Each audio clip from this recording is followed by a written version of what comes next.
Welcome to the चित्रकथा। आज हम इस एनिमेटेड सीरीज़ में यूपीएससी के कुछ बहुत इंपॉर्टेंट टॉपिक्स के बारे में डिस्कस करेंगे। आज का हमारा टॉपिक है राष्ट्रपति, जो कि यूपीएससी के प्रीलिम्स में one of the most important topics में से एक है, क्योंकि अगर आप लास्ट के प्रीवियस ईयर पेपर का एनालिसिस करो तो उसमें राष्ट्रपति के निर्वाचन से रिलेटेड ही केवल 10 क्वेश्चन पूछे गए हैं, अगर आप ध्यान से देखो तो उस लिहाज से ये टॉपिक हमारे लिए बहुत इंपॉर्टेंट हो जाता है। तो हम इस एनिमेटेड सीरीज़ में राष्ट्रपति से रिलेटेड कुछ बहुत इंपॉर्टेंट कंसेप्ट्स और बहुत इंपॉर्टेंट फैक्ट्स के बारे में देखेंगे। कॉन्स्टिट्यूशन के आर्टिकल 52 से 78 में संघ की कार्यपालिका के बारे में बताया गया है। अब कार्यपालिका में होता कौन कौन है, ये भी एक सवाल बन सकता है। तो इसमें राष्ट्रपति, उपराष्ट्रपति, प्रधानमंत्री, मंत्रिमंडल और महान्यायवादी होते हैं। तो now come to the very important question कि राष्ट्रपति का निर्वाचन कैसे होता है। यस, ये प्रीलिम्स के लिहाज से बहुत इंपॉर्टेंट है, बिकॉज सबसे ज़्यादा क्वेश्चन अगर राष्ट्रपति से पूछे गए हैं तो उसके निर्वाचन से पूछे गए। भारत में राष्ट्रपति का चुनाव जनता के द्वारा नहीं किया जाता है, एज यू नो, ओके, बल्कि निर्वाचक मंडल के द्वारा किया जाता है। दोनों सदन यानी लोकसभा और राज्यसभा दोनों के निर्वाचित सदस्य होते हैं, राज्य विधानसभाओं के निर्वाचित सदस्य होते हैं और दिल्ली और पुडुचेरी विधानसभा के निर्वाचित सदस्य होते हैं, न कि मनोनीत सदस्य। ध्यान रखना, सदस्य होते क्या है। मनोनीत सदस्य सिंपल, जो कि राष्ट्रपति के द्वारा चुने जाते हैं, यानी कि लोकसभा में 2 और राज्यसभा में 12, वही जो साहित्य, विज्ञान, कला और समाज सेवा के क्षेत्र से चुने जाते हैं। और निर्वाचित सदस्य क्या होते हैं, जो चुनाव जीत कर आते हैं। सिंपल सी बात। राष्ट्रपति का चुनाव आनुपातिक प्रतिनिधित्व के एकल संक्रमणीय मत प्रणाली द्वारा किया जाता है। इसमें वोट करने वाले उम्मीदवारों को first preference, second preference, third preference and fourth preference में अपना वोट देना होता है। फर्स्ट प्रेफरेंस के जिसको सबसे कम वोट मिलेंगे, ठीक है, वो मैदान से बाहर हो जाए और इसके जो वोट्स होंगे वो फर्स्ट प्रेफरेंस वाले उम्मीदवार के पास चले जाते हैं। यह प्रोसेस चलता रहता है और जब तक कि कोई उम्मीदवार एक निश्चित वोट ना पाले। यह सिस्टम अपनाया क्यों गया? सीधी सी बात है, राष्ट्रपति को ब्रिटिश परंपरा के अनुसार केवल नाम मात्र का कार्यकारी प्रधान बनाना चाहते थे। एक इन्फ्लुएंस होता है क्योंकि ब्रिटिश बहुत टाइम से हमारे इंडिया में रूल कर रहे थे, तो उनकी जो व्यवस्था है उनसे एक फेमिलियरिटी हो जाती है। इस वजह से उन्होंने उसको ज़्यादा बदलना नहीं चाहा। और राष्ट्रपति का प्रत्यक्ष चुनाव अधिक खर्चीला और समय बर्बाद करने वाला भी होता, तो उन्होंने यही सोचा कि ये ठीक है, ये सिस्टम सही रहेगा, तो हम प्रधानमंत्री को डायरेक्ट वोट के द्वारा चुन लेते हैं और इसको इनडायरेक्ट वोट के द्वारा चुनेंगे। ये आता है कि राष्ट्रपति के लिए एलिजिबल कौन है। तो इसके लिए सबसे पहली शर्त है कि वो भारत का नागरिक हो, 35 वर्ष की एज पूरी कर चुका हो, किसी लाभ के पद पर न हो और लोकसभा के सदस्य निर्वाचित होने के योग्य हो। अब ये कैसे पता चलेगा कि कौन इस पद को चुने जाने के लिए सीरियस है, कौन नहीं है? इसके लिए आरबीआई प्रत्येक उम्मीदवार से 15,000 रुपये जमानत राशि के रूप में जमा करवाती है। यदि उम्मीदवार टोटल डाले गए वोट से 1/6 भी नहीं पाता है तो यह राशि जब्त कर ली जाती है। राष्ट्रपति चुनाव के नामांकन के लिए कम से कम 50 प्रस्तावक और 50 अनुमोदक होने चाहिए। तो ये 2 कंडीशन है कि कौन राष्ट्रपति के लिए अप्लाई कर सकता है। अब राष्ट्रपति शपथ कैसे लेता है? उच्चतम न्यायालय के न्यायाधीश की मौजूदगी में संविधान की रक्षा, जनता की सेवा और कल्याण की शपथ लेता है। और अगर उच्चतम न्यायालय का न्यायाधीश ना हो तो वरिष्ठतम न्यायाधीश की उपस्थिति में शपथ लेता है। ओके, तो अब देखते हैं इसके लिए कंडीशंस क्या है। संसद के किसी सदन राज्य विधायिका का सदस्य नहीं होना चाहिए, मतलब लोकसभा, राज्यसभा या विधायिका का सदस्य नहीं होना चाहिए, लाभ के पद पर नहीं होना चाहिए और संसद द्वारा निर्धारित वेतन भत्ते उसे प्राप्त होते रहेंगे और उसके कार्यकाल के दौरान इसे कम भी नहीं किया जा सकेगा। 2018 में उसका वेतन 1.5 लाख के आसपास था, जो कि अभी बढ़ा करके 5.8 लाख कर दिया गया है। अब राष्ट्रपति अपने पद पर कब तक रह सकता है? तो 5 वर्ष तक। उपराष्ट्रपति को अपना त्यागपत्र देकर यह पदमुक्त हो सकता है। और हाँ, ये 2 बार निर्वाचित किया जा सकता है और कितनी बार भी राष्ट्रपति बन सकता है, जबकि अमेरिका में एक व्यक्ति 2 बार से अधिक राष्ट्रपति नहीं बन सकता है। हम देखते हैं कि राष्ट्रपति के पास पावर्स कौन कौन सी होती हैं। तो सबसे पहले एग्जीक्यूटिव पावर, कार्यकारी शक्तियाँ। शासन के सभी काम राष्ट्रपति के नाम पे किए जाते हैं। वह प्रधानमंत्री व प्रधानमंत्री की सलाह पर अन्य मंत्रियों की नियुक्ति करता है। महान्यायवादी, कैग, यूपीएससी, इलेक्शन कमीशन के चेयरमैन और उनके मेंबर्स। इसके अलावा राज्यों के राज्यपाल, वित्त आयोग के अध्यक्ष, सदस्यों की नियुक्ति राष्ट्रपति ही करता है। फिर इसके बाद केंद्र शासित राज्यों को खुद के प्रशासकों द्वारा नियंत्रित करता है। किसी भी क्षेत्र को अनुसूचित क्षेत्र घोषित करना है, इसके प्रशासन की शक्तियाँ भी भारत के राष्ट्रपति के पास। और हाँ, केंद्र राज्यों के सहयोग और विभिन्न राज्यों के सहयोग हेतु ये अंतर्राज्यीय परिषद की भी स्थापना कर सकता है। वह राष्ट्रपति से प्रशासनिक कर और विधायिका के प्रस्तावों की जानकारी मांग सकता है। राष्ट्रपति की कुछ विधायी शक्तियों के बारे में देखेंगे। संसद के बैठकें बुला सकता है, लोकसभाएं विघटित कर सकता है और संयुक्त अधिवेशन बुला सकता है। मतलब कि अगर किसी बिल पर कोई विवाद हो जाए तो उसके लिए लोकसभा राज्यसभा की संयुक्त बैठकें बुलाता है और इसकी अध्यक्षता लोकसभा का अध्यक्ष करता है। मोस्ट इंपॉर्टेंट, राज्यसभा में 12 सदस्य और लोकसभा में 2 सदस्य इसके द्वारा मनोनीत किए जाते हैं। संसद सदस्यों की जो अयोग्यता तय कर सकता है, हाँ ऑब्वियस सी बात है निर्वाचन आयोग की सलाह पर करेगा, बट करता राष्ट्रपति ही है। अब विधेयकों के संबंध में इसके पास क्या पावर होती है, तो सबसे पहले तो ये उसे अपनी स्वीकृति दे सकता है, स्वीकृति अपनी सुरक्षित रख सकता है या फिर इसे पुनर्विचार के लिए भेज सकता है। लेकिन सबसे इंपॉर्टेंट बात यहाँ यह है कि धन विधेयक के संबंध में विधेयक को पुनर्विचार के लिए नहीं लौटा सकता है। यदि संसद किसी विधेयक को संशोधन या बिना संशोधन के पुनः राष्ट्रपति के पास भेजती है तो राष्ट्रपति उसे अपनी स्वीकृति देने के लिए बाध्य है। ये इंपॉर्टेंट चीज़ है कि एक बार तो आप ठीक है राष्ट्रपति के पास आपने भेजा, उसने उसे देखा, उसने जांचा भी, उसको लगा भी कि हाँ यहाँ कुछ प्रॉब्लम है, तो उसने लोकसभा को भिजवा दिया वापस से। लेकिन अगर वापस से लोकसभा ने उसको राष्ट्रपति के पास भिजवाया तो उसे वो पारित करना होगा। ये इंपॉर्टेंट बात है। यहाँ एक कैच है, यदि राज्य विधायिका विधेयक को पुनर्विचार के लिए राज्यपाल के पास भेजेगी और राज्यपाल अगर उसे राष्ट्रपति के लिए विषय को आरक्षित करके रख लेगा, ठीक है, तो राष्ट्रपति उस विधेयक पर अपनी स्वीकृति देने के लिए बाध्य नहीं है। राज्यपाल को राज्य विधायिका द्वारा विधेयक को पुनर्विचार के लिए लौटाने के लिए निर्देश दे सकता है। संसद के सत्रावसान मतलब अनुपस्थिति में वह अध्यादेश जारी कर सकता है। किस आर्टिकल के तहत? 123 अनुच्छेद के तहत। जब संसद दोबारा बैठेंगी तो उस तारीख से 6 हफ्तों के अंदर संसद का अनुमोदन आवश्यक है, मतलब अप्रूवल आवश्यक है। कैग, यूपीएससी, वित्त आयोग अन्य की रिपोर्ट संसद के समक्ष रखता है। यूटी शांति विकास के लिए नियम बना सकता है, पुडुचेरी के लिए भी नियम बना सकता है तब जब वहाँ विधानसभा निलंबित हो। अब इसके अलावा राष्ट्रपति की कुछ आपातकालीन शक्तियाँ भी हैं। संविधान के भाग 18 में आर्टिकल 352 से 360 में आपातकाल का प्रावधान किया गया है।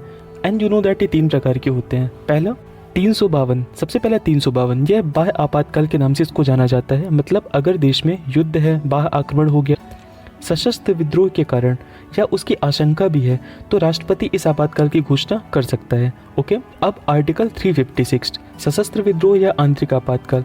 राज्यों में अगर संवैधानिक विफलता के कारण, मतलब अगर राज्यों का शासन संविधान के अकॉर्डिंग नहीं चल रहा है तो राष्ट्रपति शासन वहां लगाया जा सकता है, किंतु संविधान ने इस स्थिति के लिए आपातकाल शब्द का प्रयोग नहीं किया है। ओके, अब 360 में क्या है भाई? वित्तीय आपातकाल, मतलब जब देश की वित्तीय साख खतरे में पड़ जाए तो राष्ट्रपति वहां आपातकाल की घोषणा कर सकता है। अब इसमें आपातकाल अपने आप में ही एक बड़ा टॉपिक है, इसके लिए हम इसको एक अलग से वीडियो में चर्चा करेंगे जो कि हम उसमें डिटेल में बात करेंगे। यहाँ हम इसको शॉर्ट में समझते हैं। ओके, तो अब इन 2 शक्तियों के बाद हम राष्ट्रपति की वित्तीय शक्तियाँ कौन कौन सी हैं इसके बारे में डिस्कस करेंगे। तो राष्ट्रपति संसद के समक्ष बजट रखता है। सबसे इंपॉर्टेंट बात, केंद्र एवं राज्य के बीच राजस्व बंटवारे के लिए वित्त आयोग का गठन करता है। धन विधेयक के लिए राष्ट्रपति की अनुमति जरूरी है और अनुदान की मांग और आकस्मिक निधि से अग्रिम अनुदान, मतलब कि अगर आपको आकस्मिक निधि से राशि चाहिए तो राष्ट्रपति की सिफारिश उसके लिए आवश्यक है। इसके अलावा अगर हम न्यायिक शक्तियों की बात करें तो सुप्रीम कोर्ट और हाई कोर्ट के न्यायाधीशों की नियुक्ति करता है। राष्ट्रपति को अपराधियों को क्षमा दान करने की शक्ति है, जिसके बारे में हम डिटेल से आगे बात करेंगे। सैन्य शक्तियों में कौन कौन सी आएंगी कि युद्ध उसकी सहमति की घोषणा वह कर सकता है और वह सैन्य बलों का सर्वोच्च सेनापति होता है। जल सेना, थल सेना, वायु सेना, यू नो दैट। कूटनीतिक शक्तियों में कौन कौन सी आएंगी कि अंतर्राष्ट्रीय संधियां समझौते राष्ट्रपति के नाम पर ही किए जाते हैं। राष्ट्रपति की आपात शक्ति के बाद हम राष्ट्रपति की वीटो शक्ति के बारे में भी बात करेंगे, जो कि अनुच्छेद 111 मतलब आर्टिकल 111 में बताया गया है। राष्ट्रपति के पास 3 प्रकार की वीटो शक्तियां होती हैं। जब राष्ट्रपति के पास कोई विधेयक सहमति के लिए प्रस्तुत किया जाता है तो आपको पता है कि राष्ट्रपति के पास 3 विकल्प होते हैं। वह विधेयक पर अपनी स्वीकृति दे सकता है, उसे सुरक्षित रख सकता है, या वह विधेयक को पुनर्विचार के लिए लौटा सकता है, लेकिन वह धन विधेयक के मामले में ऐसा नहीं कर सकता है। अब वीटो की शक्तियों में हम सबसे पहले अत्यंतिक वीटो की शक्ति देखेंगे। ओके, विधेयक पर अपनी राय सुरक्षित रख सकता है यदि मंत्रिमंडल त्यागपत्र दे दे और इस बीच राष्ट्रपति की अनुमति मिलना शेष हो। अब जब नया मंत्रिमंडल गठित हो और वह राष्ट्रपति को ऐसे किसी विधेयक पर सहमति देने की सलाह ना दे तो ऐसे केस में विधेयक समाप्त हो जाएगा। मतलब वो विधेयक तो पहले वाले मंत्रिमंडल का था, लेकिन अब जो नया मंत्रिमंडल गठित हुआ उसने बोला कि अरे नहीं भाई ये गलत चीज़ है, इस पर अपना सहमति मत दो, तो राष्ट्रपति नहीं देगा सहमति और वो विधेयक समाप्त हो जाएगा। अब जैसे 1954 में PSU के मामले में राजेंद्र प्रसाद व 1991 में R वेंकटरमण द्वारा संसद के सदस्यों के वेतन भत्ता पेंशन विधेयक के मामले में इस प्रकार की शक्ति का प्रयोग किया गया था। इसके अलावा जो दूसरी वीटो शक्ति है उसका नाम है निलंबनकारी वीटो। इस प्रकार का वीटो राष्ट्रपति विधेयक संसद के पुनर्विचार के लिए भेज सकता है। इस प्रकार के वीटो में राष्ट्रपति विधेयक को संसद के पुनर्विचार के लिए भेज सकता है। लेकिन अब यहाँ कैच ये है कि अगर संसद संशोधनों के साथ या संशोधनों के बिना राष्ट्रपति के पास उस सेम विधेयक को फिर से भेजता है तो राष्ट्रपति उस पर अपनी स्वीकृति देने के लिए बाध्य होता है। धन विधेयक के मामले में ऑब्वियस सी बात है, इस विधेयक का प्रयोग नहीं किया जा सकता। वह धन विधेयक को या तो स्वीकृत कर सकता है या तो उसे अपने पास रोक कर रख सकता है, परंतु उसे पुनर्विचार के लिए नहीं भेज सकता है। अब इसके अलावा पॉकेट वीटो में सिंपल सी बात है कि राष्ट्रपति ना हाँ बोलता है ना बोलता है। मतलब आपने उसको बोला आई लव यू, उसने ना हाँ बोला ना बोला। अब आपको जो समझना है वो समझ लो। तो विधेयक पर अपना यह कोई निर्णय नहीं देता है। इस मामले में राष्ट्रपति ना तो स्वीकृति देता है ना तो उस पर असहमति दिखाता है, परंतु उसे अनिश्चित काल के लिए लंबित कर देता है। 1986 में राष्ट्रपति जैल सिंह के द्वारा भारतीय डाक संशोधन अधिनियम के बारे में इस प्रकार की वीटो शक्ति का प्रयोग किया गया था। अब संविधान संशोधन से संबंधित जो विधेयक होते हैं उसमें राष्ट्रपति के पास में वीटो शक्ति नहीं होती है। So the next question is कि राष्ट्रपति को उसके पद से पदमुक्त कैसे किया जा सकता है। तो संविधान का उल्लंघन इस टर्म के आधार पर राष्ट्रपति पर महाभियोग चलाया जा सकता है। एंड मोस्ट इंपॉर्टेंट, इस टर्म को संविधान में परिभाषित नहीं किया गया है। अब यहाँ पास यूपीएससी गेम खेल सकता है। अगर किसी क्वेश्चन में उसने ये डाला कि महाभियोग का प्रोसेस को संविधान के इस आर्टिकल में परिभाषित किया गया है, तो अगर आपने इसको ध्यान से नहीं पढ़ा देन ये सवाल हो जाएगा गलत।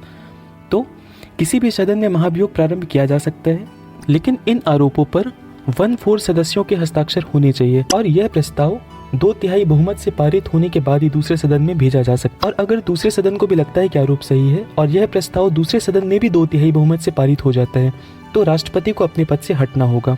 यहाँ ध्यान देने वाली बात यह है कि महाभियोग एक अर्ध न्यायिक प्रक्रिया है। ये इंपॉर्टेंट टर्म है, अगर इससे रिलेटेड क्वेश्चन आ गया तो गलत हो सकता है। तो ये महाभियोग अर्ध न्यायिक प्रक्रिया है और संसद, विधानसभा, दिल्ली, पुडुचेरी के जिन्होंने राष्ट्रपति के चुनाव में भाग नहीं लिया था वे इस प्रोसेस में भाग ले सकते हैं। वैसे अब तक किसी भी राष्ट्रपति पे महाभियोग नहीं चलाया गया है। अब पद की रिक्तता, यदि किसी कारण से जैसे महाभियोग, मृत्यु आदि से राष्ट्रपति का पद रिक्त हो जाता है तो उच्चतम न्यायालय का न्यायाधीश व उपराष्ट्रपति कार्यवाहक राष्ट्रपति के रूप में काम करेंगे। मतलब कि जब तक वो राष्ट्रपति का वापस से निर्वाचन नहीं हो जाता है तब तक वो उसका कार्यभार देखेंगे, उसके बाद फिर वो हट जाएंगे। फ्रेंड्स, आया था कि राष्ट्रपति को क्षमादान करने का अधिकार है, इसके बारे में अब हम डिटेल में डिस्कस करते हैं। राष्ट्रपति की जो क्षमादान शक्ति है उसे अनुच्छेद 72 में वर्णित किया गया है, लेकिन राज्यपाल की जो क्षमादान की शक्ति है उसे किस में वर्णित किया गया है? 161 आर्टिकल 161 में। संघीय विधि के विरुद्ध किसी अपराध में अगर कोई दोषी पाया गया है तो राष्ट्रपति उसे क्षमा कर सकता है। सैन्य न्यायालय द्वारा दंड में और मृत्यु दंड में, इन दोनों में ही राष्ट्रपति किसी भी व्यक्ति को क्षमा दान कर सकता है, लेकिन राज्यपाल को सैन्य न्यायालय द्वारा दंड में और मृत्यु दंड में क्षमा दान का अधिकार नहीं है। वह व्यक्ति को क्षमा कर सकता है, उसकी सज़ा को कम कर सकता है, उसकी सज़ा की प्रकृति में परिवर्तन कर सकता है, किसी विशेष परिस्थितियों में उसकी सज़ा कम कर सकता है, जैसे कि कोई गर्भवती है या किसी को शारीरिक अपंगता है तो उस केस में भी ये सज़ा को कम कर सकता है। किसी दंड पर टेम्परेरी वो रोक लगा सकता है। राष्ट्रपति की यह शक्तियाँ न्यायपालिका से स्वतंत्र हैं। राष्ट्रपति के अध्यादेश जारी करने से रिलेटेड भी कुछ शक्तियाँ होती हैं। मतलब संविधान के अनुच्छेद 123 के तहत राष्ट्रपति को संसद के 17 वर्षांत की अवधि में अध्यादेश जारी करने की अल्पकालीन शक्ति है। मतलब ये बहुत टाइम तक प्रभावी नहीं रहते हैं। यह राष्ट्रपति की प्रमुख विधायी शक्ति है, परंतु राष्ट्रपति के अध्यादेश जारी करने की शक्ति विधायिका की समानांतर शक्ति नहीं है। जब संसद के दोनों सदनों में से किसी भी एक सदन का सत्र ना चल रहा हो तो राष्ट्रपति के द्वारा अध्यादेश जारी किया जा सकता है, क्योंकि कोई भी विधेयक दोनों सदनों से पारित होने के बाद ही विधेयक पारित हो सकता है। इसलिए राष्ट्रपति अध्यादेश जारी कर सकता है। जब दोनों सदनों का सत्र चल रहा हो तो उस समय अध्यादेश जारी करना अमान्य है। 1970 में सुप्रीम कोर्ट ने कहा कि राष्ट्रपति ने किस आधार पर अध्यादेश जारी किया है, इस पर भी प्रश्न चिन्ह लगाए जा सकते हैं। अतः 44वें संविधान संशोधन द्वारा इसे न्यायिक समीक्षा के दायरे में रखा गया। मतलब मनमानी नहीं चलेगी कि आपने बस लगा दिया, उसके कारणों के बारे में भी समीक्षा की जा सकेगी। संसद 17 वर्षांत की अवधि में जारी किया गया अध्यादेश संसद के दोनों सदनों के सामने पेश किया जाएगा। यदि वे दोनों सदन उस पर विचार किए और अगर वो दोनों सदनों से पारित हो जाता है तो वह अध्यादेश कानून बन जाएगा। अब संविधान में राष्ट्रपति की संवैधानिक स्थिति क्या है? तो इसके संवैधानिक स्थिति को समझने के लिए हमें विशेष रूप से अनुच्छेद 53, 74 और 75 के प्रावधानों को समझना चाहिए। अब आर्टिकल 53 क्या बोलता है? संघ की कार्यपालिका की जो शक्ति है राष्ट्रपति में निहित होगी और इसका प्रयोग संविधान के अनुसार स्वयं या अपने अधीनस्थ अधिकारियों के द्वारा करेगा। जैसे कि आपको पता है कि राष्ट्रपति नाम मात्र का प्रधान है और जो एक शक्तियाँ होती हैं वे प्रधानमंत्री के मंत्रिमंडल में निहित होती हैं। राष्ट्रपति को सहायता और सलाह के लिए प्रधानमंत्री के नेतृत्व में एक मंत्रिपरिषद होगी। वह संविधान के अनुसार अपने कार्यों एवं कर्तव्यों का उनकी सलाह पर निर्वहन करेगा। मंत्रिपरिषद लोकसभा के प्रति सामूहिक रूप से उत्तरदायी होगी। यही संसदीय व्यवस्था की नींव है। ये आर्टिकल 75 में बोला गया है। और राष्ट्रपति को सलाह देने के लिए, उसकी सहायता के लिए प्रधानमंत्री समेत मंत्रिपरिषद होगी और उसके आधार पर ही राष्ट्रपति अपने कर्तव्यों का निर्वहन करेगा। ये आर्टिकल 74 बोलता है। तो इसके आधार पर राष्ट्रपति की एक संवैधानिक स्थिति का हमें आइडिया लगता है कि वह नाममात्र का प्रधान है और जो प्रधानमंत्री है वह वास्तविक प्रधान होता है। मतलब सारे नियम विनियम जो भी बनाएगा वो मंत्रिपरिषद बनाएगी, लेकिन जो मोहर लगेगी वो राष्ट्रपति की लगेगी। तो इसके साथ ये टॉपिक हुआ समाप्त और अब हम इसके प्रीवियस ईयर क्वेश्चन पे डिस्कस करेंगे। बस अब तुम चुप रहो। मैं जोजो हूँ और आपको इस टॉपिक से रिलेटेड प्रीवियस ईयर क्वेश्चंस बताती हूँ। क्वेश्चन 2023, निम्नलिखित कथनों पर विचार कीजिए। 2. यदि भारत के राष्ट्रपति का निर्वाचन भारत के उच्चतम न्यायालय द्वारा शून्य घोषित कर दिया जाता है, तो ऐसे विनिश्चय की तिथि से पूर्व राष्ट्रपति के पद के कर्तव्यों के निष्पादन में राष्ट्रपति के द्वारा किए गए सभी कृत्य अविधिमान्य हो जाते हैं। 3. भारत के राष्ट्रपति के पद के लिए निर्वाचन इस आधार पर मुलतवी किया जा सकता है कि कुछ विधानसभाएं विघटित हो गई हैं और उनके निर्वाचन अभी होने शेष हैं। 4. कोई विधेयक भारत के राष्ट्रपति को प्रस्तुत किए जाने पर संविधान द्वारा विहित की गई समय सीमा के अंदर राष्ट्रपति को अपनी अनुमति देनी होती है। उपर्युक्त में से कितने कथन सही हैं? A. केवल 1, B. केवल 2, C. सभी 3, D. कोई भी नहीं। सही उत्तर D. व्याख्या। यदि राष्ट्रपति या उपराष्ट्रपति के रूप में किसी व्यक्ति का निर्वाचन सर्वोच्च न्यायालय द्वारा शून्य घोषित किया जाता है, तो उसके द्वारा राष्ट्रपति या उपराष्ट्रपति के कार्यालय की शक्तियों और कर्तव्यों के प्रयोग एवं किए गए कृत्य सर्वोच्च न्यायालय के निर्णय की तारीख से पूर्व उस घोषणा के कारण अविधिमान्य नहीं होते हैं। अतः कथन 1 सही नहीं है।